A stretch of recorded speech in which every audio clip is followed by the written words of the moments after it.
Good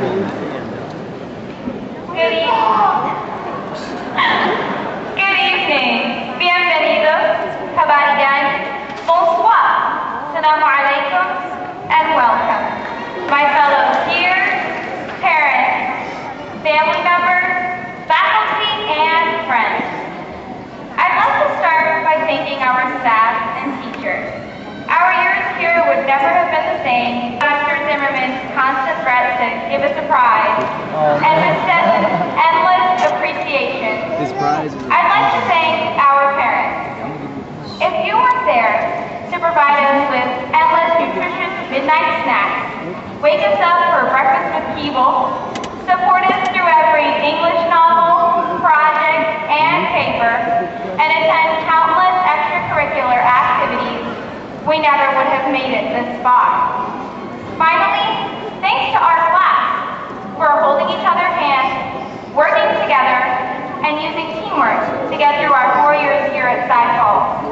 Together, we've come so far, and thankfully, we're finally here. The graduation ceremony for the class of 2011.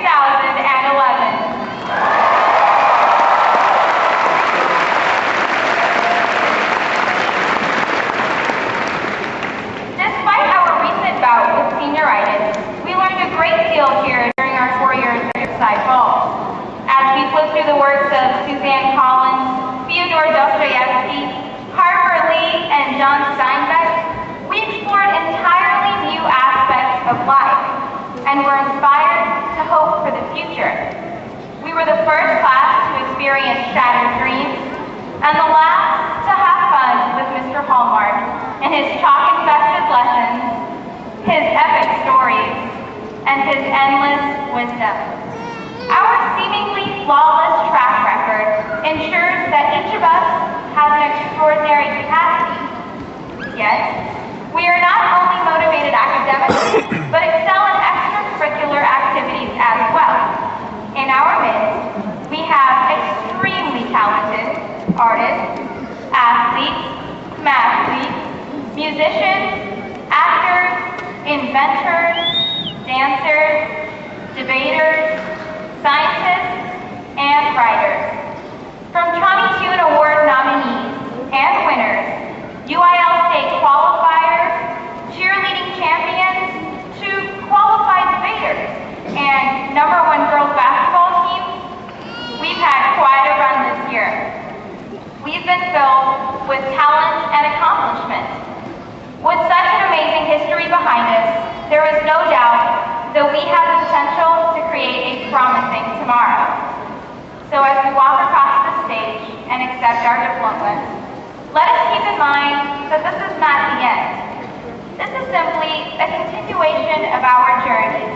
We started our voyage as empowered freshman eagles, and now it's time to pick up some momentum and use our potential.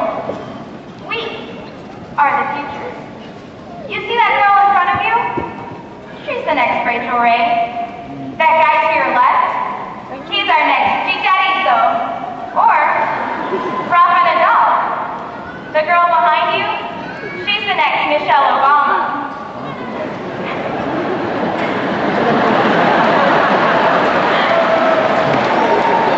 And the one on your right?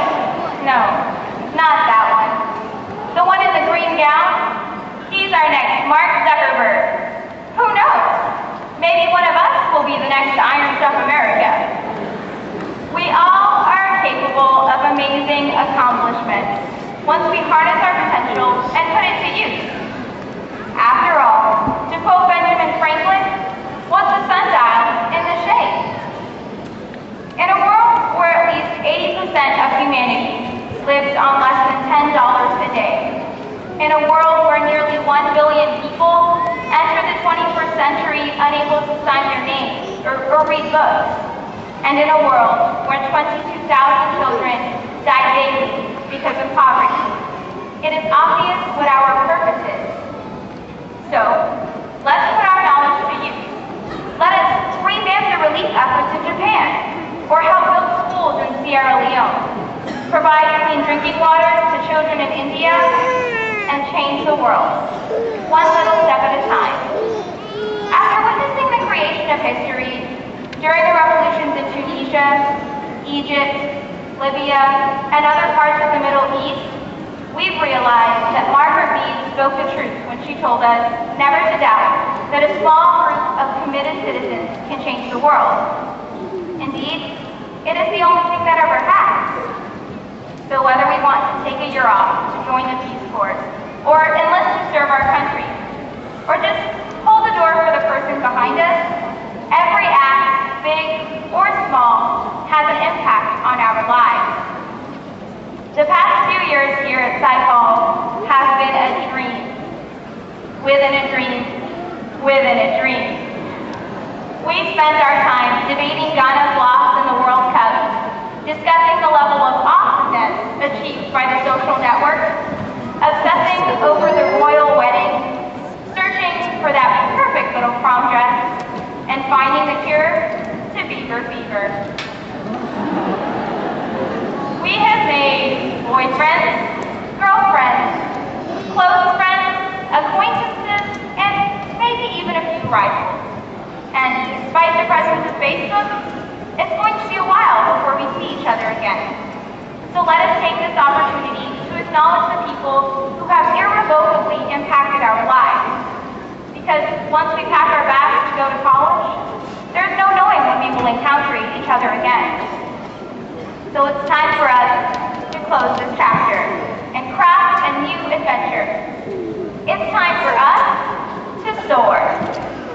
See opportunity and accept responsibility. So let's step up and take a vow. Let us vow to always work together despite our differences. Let us vow to create idealistic dreams and pursue them, even when the world's pessimists question us. Let us vow to keep on smiling, especially when times get rough. Let us vow to keep on hoping. And let us vow